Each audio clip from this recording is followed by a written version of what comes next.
السلام علیکم ویورز، آج کی ہماری کہانی ہے ملک خدا داد کا بھکاری بادشاہ۔ کہا جاتا ہے کہ ایک بستی کے بادشاہ کا انتقال پرملال ہو گیا۔ بے اولاد تھا شاید، ورنہ اتنے آرام سے کون سا بادشاہ انتقال کرتا تھا۔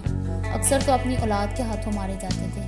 خیر، کہتے ہیں کہ بادشاہ کی وفات پر وزیر با تدبیر نے ایک انوکھا طریقہ انتخاب جاری کیا کہ آج سے 3 دن بعد جو پہلا شخص بستی کے صدر دروازے پر دستک دے گا وہی ہمارا اگلا بادشاہ ہوگا۔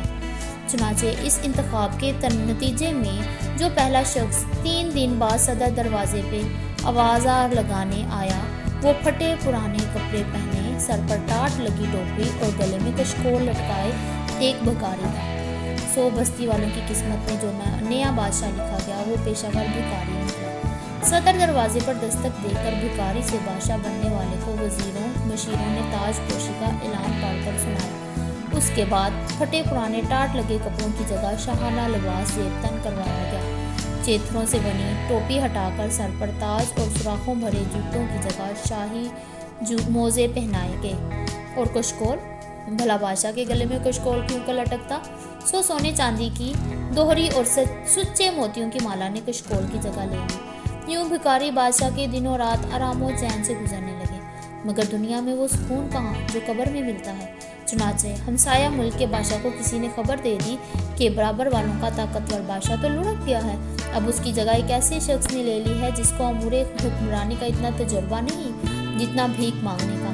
ذل الہی نے یہ سنا تو کافی محظوظ ہوئے اور کہا کہ بہت عرصے سے اس بستی پر قبضے کے خواب دیکھ رہا تھا جو پچھلے بادشاہوں کی طاقت اور عقل و فہیم کی وجہ سے تعبیر نہ پا سکے، مگر لگتا ہے کہ اس بار قدرت بھی یہی چاہ رہی ہے کہ ہم اپنے ملک کو مزید وسیع کر لیں۔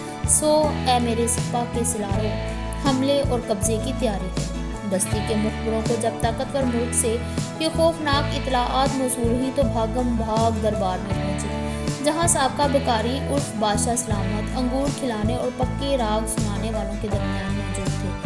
مخبر نے تخلیے کی درخواست کی جسے عالم پناہ نے رد کر کے سر عام مخبری کا حکم دیا۔ مخبر نے ڈرتے ڈرتے کہا، جان کی امان پاؤں تو عرض کروں کہ ہمسایہ ملک کے بادشاہ اپنی افواج کو حملے کے لیے تیار کر رہے ہیں۔ یہ سن کر بادشاہ سلامت کچھ لمحوں کے لیے ٹھک گئے اور پھر بولے، کرتے ہیں کچھ، گھبراؤ نہیں۔ دربار میں اس جملے سے کافی اطمینان چھا گیا۔ 2 دن گزر گئے اور دشمن کی فوج ملک کی سرحدوں سے آگے بھکاری بادشاہ کی بستی کے حدود و اربا تک پہنچ گئی۔ مخبر تو مخبر، فصیلوں پر کھڑے پہرے داروں نے بھی بادشاہ کے عظیم الشان لشکر کی پیش قدمی کو دیکھ لیا اور سب لگے دربار کی طرف دوڑ لگانے، جہاں بادشاہ سلامت دوپہر کے بڑے کھانے کے بعد کلولہ فرما رہے تھے۔ کنیزوں نے ایک پھول موتیے دمار کے جگایا کہ عالم پناہ خدا کی پناہ، ذرا باہر کی خبر لیں، دشمن سرحدوں تک پہنچ گیا۔ بادشاہ سلامت ہڑبڑا کر اٹھے، دشمن افواج کی پیش قدمی کی خبریں سنی اور بولے، ٹھیک ہے، سمجھ گیا، کرتے ہیں کچھ۔ عوام میں جو خوف دشمن افواج کے بوٹوں کی دھمک سے پھیل گیا تھا قدرے کم ہوا۔ ابھی عوام نے قبر سے باہر ہی سکون کا سانس لیا تھا کہ صدر دروازے پر توپوں کے گولے اور بستی کے پہرے داروں پر دشمن کے اڑتے تیروں کی بوچھار ہو گئی۔ عوام جو بادشاہ سلامت کی طرف سے پالیسی بیان اور جنگی چالوں کو عملی جامہ پہنانے کا انتظار کر رہے تھے سخت خوف زدہ ہو گئے، اپنے گھروں، دکانوں، کھیتوں، کھلیانوں کو چھوڑ کر محل کی طرف بھاگ چلے اور دوسری طرف دشمن ملک کی فوج نے بھی محل کی طرف رخ کیا۔ راستے میں جس نے بھی اس پیش قدمی کو روکنے کی کوشش کی اس کو موت اور تباہی کا منہ دیکھنا پڑا۔ یہ حالت زار بستی کی فوج کے سپہ سالار اور امور مملکت چلانے والے وزراء اور مشیروں کے ذریعے شہنشاہ تک پہنچی تو وہ سمجھ گیا کہ اب پانی سر سے اس قدر اونچا ہو چکا ہے کہ زیادہ دیر ناک منہ بند کر کے اس پانی میں رہنا موت کو دعوت دینا ہے۔ ایک طرف عوام کے غیظ و غضب سے بھرے نعرے محل کی در و دیوار کو ہلا رہے تھے تو دوسری طرف دشمن کی توپیں زمین کو لرزا رہی تھیں۔ ایسے میں بھکاری بادشاہ نے بھرے دربار میں اعلان کیا، میں نے فیصلہ کر لیا ہے۔ تمام درباری منتظر تھے کہ بادشاہ اپنا فیصلہ سنائے جس پر عمل درآمد سے بستی اور بستی کے عوام کو دشمن کی چرادستیوں سے بچایا جا سکے۔